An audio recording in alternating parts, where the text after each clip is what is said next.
So I'm Joe DeMarco with Perry Brothers Construction. I'm here with Kellie Gentry. Recently we remodeled her bathroom here, and I just wanted to ask her a few questions about her experience and everything. And then Steve the cat's also down here too, if you end up seeing him in the frame. So hi Kellie. I just wanted to, so first off, the first thing I'd like to say is just like, how did you end up finding Perry Brothers Construction? Sure. So one of our friends from church has worked with Perry Brothers and came very highly recommended. We had wanted to do this project for quite a while and had trouble finding or locating a contractor. Many of the people that we called just either didn't respond, or even after multiple calls, we didn't hear from them. So we were having trouble even getting any response. And Katie was like, why don't you call the Perry Brothers? I've worked with them, they're great. So we did. And you guys were really responsive, called us back, even when I hadn't called back a few times, like tracked me down. So like I was really grateful for the responsiveness. And we're like, this is where we want to go. So communication with your general contractor was a big thing for you? Absolutely, yes. What was it like first meeting Bill? Like when he first came to the house? Bill was great. I mean, he came and understood about what we wanted to do with the project. He was very patient as we were trying to figure out our budget and like whether we wanted to do more or a little bit. So he was willing to go through multiple quotes. He gave us contacts as far as the tile and contacts for like the vanity. Hi, Steve. Cabinetry. So it was really nice to have those kind of contacts and we did end up using those as well. But yeah, no, he was very responsive, gave us a contact for an architect to draw it out because we were moving plumbing, we were moving, all of the fixtures in the bathrooms. We weren't entirely sure if the upstairs bathroom was vented or if anything was even done properly. So while we had everything pulled out, Bill suggested, I was like, I am on board with that. Let's make sure while we have all the plumbing open that everything is working properly upstairs. Yeah, it's easier to do it before the walls put in and everything. Yes, yeah, exactly. So they went ahead and took a look at that and made sure everything was functioning there. You were obviously planning on doing the bathroom. Yes. But what did you already have like the idea of, what kind of items you wanted to select, the layout of it, or was that more something that came about as you were talking with Bill?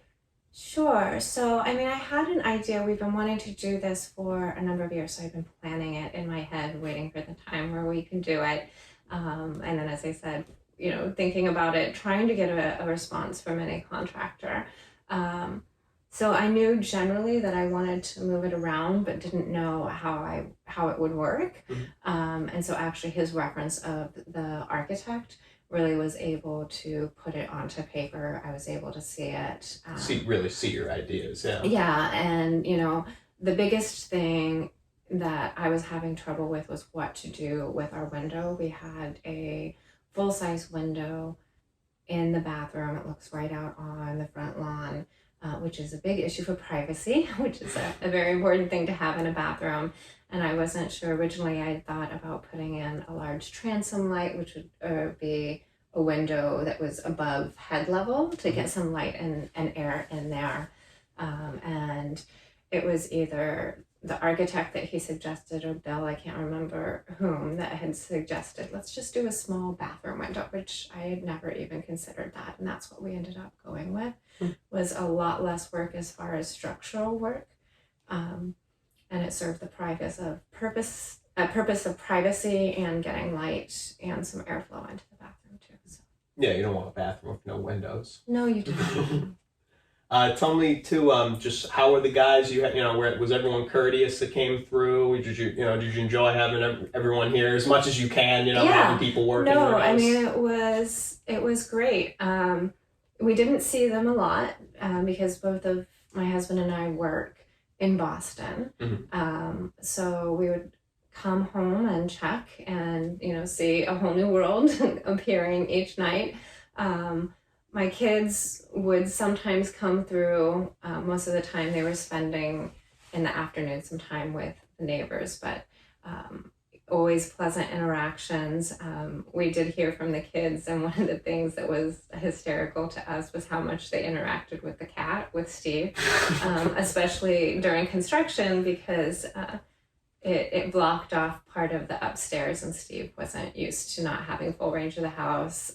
We learned, I was trying to, just leave Steve upstairs so he was out of their way, but we learned that they were actually moving the plastic every time Steve wanted to go through the area. They liked having Steve around? I guess. Well, Steve became well known to all of them, and they all were interacting with him, which we thought was pretty funny. So, and great. And a clean job site when you guys would come home? Absolutely. I mean, yeah, no, it was all maintained to that area. It was very, very clean. Like, the rest of the house was really not interrupted at all. And you were telling me a little bit about it, but tell me about what was your reasons for the custom niche that you have in the shower? Oh, sure. So we have 4 people in our family. So one of those small standard niches doesn't hold everyone's shampoos, everyone's body wash. Like, we have, I have 2 teenagers, one of them a teenage girl. So, we have a lot of stuff that goes into the bathroom, and wanted as much as possible to get that up onto the niche, instead of, inevitably, if you don't have a room, it ends up littering around the side of the tub. So we wanted everything in the niche, but they were able to build it. They're like, how big do you want it? I was like, well, I'll measure my largest shampoo bottle. So that's how big they made it, long enough to fit mostly across the tub, and then tall enough to fit our tallest bottle. So wow. Tell me about that the vanity mirror you got there, the cabinet, just that system there. What is that? Yeah, so I mean, we had seen that in a showroom. I just like the clean, simple look. It had a light in it, and of course we want light in the bathroom. But it has not only the light on the outside, but it also has a defogger. So if we turn that on, it works best before the shower. If it's turned on before the shower, then when you come out, the mirror isn't fogged up, which again for us is helpful. We have in the mornings, multiple people getting ready, so it keeps the mirror clean for after the shower and also for the next person coming in. Okay. I know the flooring, there was some leveling problems with that. Yes. The concern, when those concerns were brought up, how you communicate with Mike, your project manager, a lot. How was communicating between you, Mike, and Bill during those issues? Oh, I mean, Mike was extremely responsive, open to texting. Like, if I came in at the evening and looked at something and wanted it a little bit different, he would change it with no question, which was fantastic. As far as we knew the floor was going to be an issue going in. It's also one of the reasons we wanted the bathroom redone, not just because it was old, ugly, and non-functional. It had been there a long time, and over time, the floor right next to the tub was starting to rot. We could actually feel that it was springy right there near the tub, but we didn't know how far the rot or anything like that went. So we knew we were going to have to be taking out some of the flooring, and that was one of the primary reasons we were, gutting the bathroom. When they took out the bathroom, Mike let us know that it was a little bit more than what was going to be expected. And Bill gave us a call and explained that the floor was 3 inches out of level. It didn't have enough support. Mike came through and walked me all the way through it, took me down into the basement and showed me, some of the design from the original house, about, because this is an old house, about how it had subsequently been repurposed. Like, I guess where the bathroom is now, they originally thought that at one time it had been an entry before they had indoor plumbing. That was his understanding, and that they had just decided to use this place when they were bringing in indoor plumbing. And so, looking at it from downstairs, he's like, we don't have the supports for a tub. We also, on the living room side of the bathroom door have a full wall of bookshelves, which is very heavy. He's the one that explained, like, you've got too much weight on this wall. There's no supports in here. I think even if we weren't putting a tub in, we would have needed the supports. It was 3 inches out of level. So what they ended up, also the subflooring, if you can even call it that, was non-uniform warped pieces of random wood that had been shimmed from below. Like, people would try to make do and, I guess, stick things in to try and make it level going along. So they had to really take everything out, put in whole new supports and whole new joists.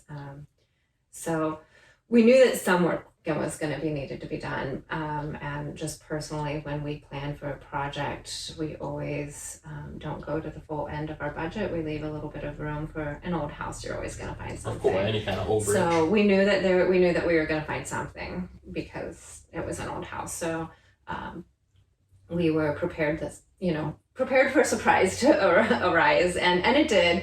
But you were happy Mike brought that to your attention. Oh yeah, I mean, we want a structural house, a structurally sound house. That's part of the reason we're gutting it. So, it's strong and secure. It's gonna last, like all of the main issues are doing. We don't just want a kind of house that's flipped and put over and made to look nice on the outside, but there's really big issues underneath. No, we want the structural issues solved and secure. And I mean, you could tell just when the work was done, you could see the lines were level, the doors and the walls that they put in, everything was level and straight. And it was great to see that coming along where everything was kind of a little wonky before. So we were really pleased. And again, they were very clear, direct.